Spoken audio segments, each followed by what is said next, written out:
Black metal, violence, and racism.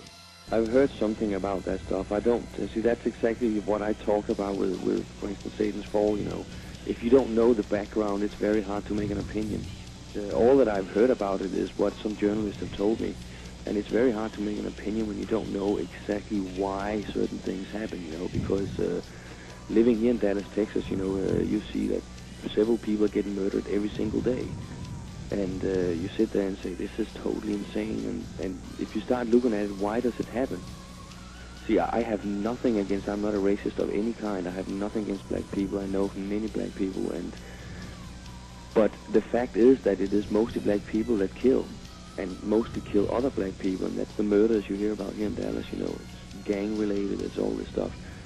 And you can sit there and say it's crazy, they should all be locked up and all this stuff. Well, why does it happen, you know? What's the reason behind it? Well, they live in a bad neighborhood where everybody's poor and there's a drug dealer on every corner, and the parents don't have money to bring the kids to a college or get them anything, and they might not even have a TV, you know. And when a kid grows up more and more, you know, and find out, hey, I want a TV too, like everybody else has, why can't I have just a TV, you know? And then they'll go out and steal it. And if they have to kill somebody to get it, they'll do that too, because they have nothing. There's nothing to lose. And they might even think that it's, well, if I get caught and end up in prison, well, it can't get worse than it is right now. So then suddenly you sit with a reason for why certain things are happening. Then you talk about, well, how do you solve it? How do you cure this problem? You can't, because it's going to cost a lot of money, and the government doesn't have the money to cure it. So it becomes a part of life you have to live with. See that there are so many things that I've heard that one guy killed another guy there, you know, and I'm just thinking, like, why did he do that? What was the reason behind it? Did that other guy rape his sister or so? It doesn't make it right to kill anyway, because it's against the law. You're not allowed to kill. And you shouldn't be allowed to kill, in my opinion. But when people do it, there's usually a reason for why they do it. It's not right, but there is maybe a reason. Back with Merciful Fate. I moved to America in March '92, and just before I did that, I was at Michael Denner's apartment, who's one of the guitarists from Merciful Fate, and I heard a tape that he and Hank Sherman, the other guitarist from Merciful Fate, had done in a demo studio, and that music just reminded me so much of Merciful Fate that I got that old feeling back, because we always kept in contact. We were never like enemies of any kind, even when we didn't play together.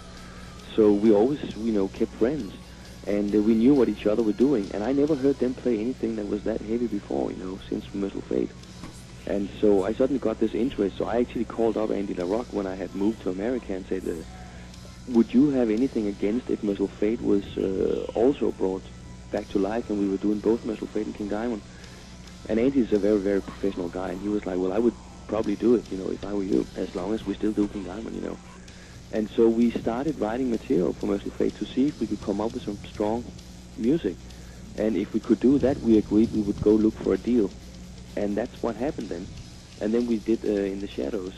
And then things continued. Then the lawyers I have in New York started shopping a deal for King Diamond. And these things take a little time to get a record deal. And it finally happened too. And Merciful Fate did a second album. And then King Diamond did the new Spider's Lullabye. And now both bands are going very strong, you know. The direction of Merciful Fate, as I told you, is the feeling I get from what I've already written for the next Merciful Fate album. It's like the style of Don't Break the Oath is getting heavier. Moving from Denmark to the USA. There is a big difference, a very big difference, and you especially see it, well, you see it from anywhere in Europe pretty much, but it's even a bigger difference when you come from a country like Denmark that is so small, you know. There's only 5.5 million people in Denmark, so it's a country that's pretty easy for the government to control, you know. Thereby saying, you know, there is no guns in Denmark. They don't exist pretty much, you know. Nobody gets killed by guns over there. If somebody does get killed, it's by a knife or something. And you don't have the same kind of violence. You have a different kind of violence, but it's not the same, and it's not like you hear about several murders every day or so, you know. It's a little fairy tale country, even though it's, you know, it's got its violence too, but it's definitely a different thing, you know, and everything is smaller, you know. When you get to America, you notice the roads are bigger, the cars are bigger, the houses are bigger. everything is bigger, you know, and the fact that everybody pretty much has a gun at home is like, you know, when you come from Denmark, the first time you experience it, it's like, wow, this is unbelievable, man. How can that possibly work, you know? Once you've been here for a while, you know, you just, it becomes normal. I guess it depends on where you live. You know, I used to live for a year and a half in Los Angeles, and that I didn't like. I like go and visit Los Angeles, be there for a week or so, but to live there, that was like, you can really feel that it's Hollywood, you know. It seems to me like it's a plastic world. In Dallas, Texas, it's a bit more down to earth, it seems like. It gets a little bit closer, the mentality of people get a little closer to what it is in Europe. It's not the same, but it's closer.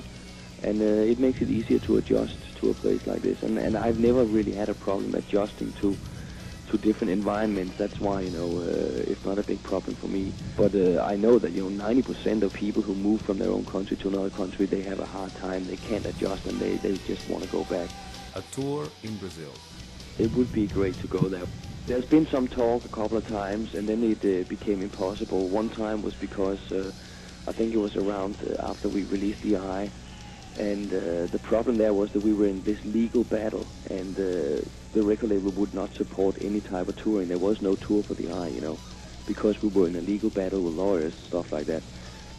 And then I was in the middle of moving to America the second time that it came up that we could have gone to Brazil, you know, and it's like, you know, you can't move across the Atlantic for good, and you know, it was just too much, you know.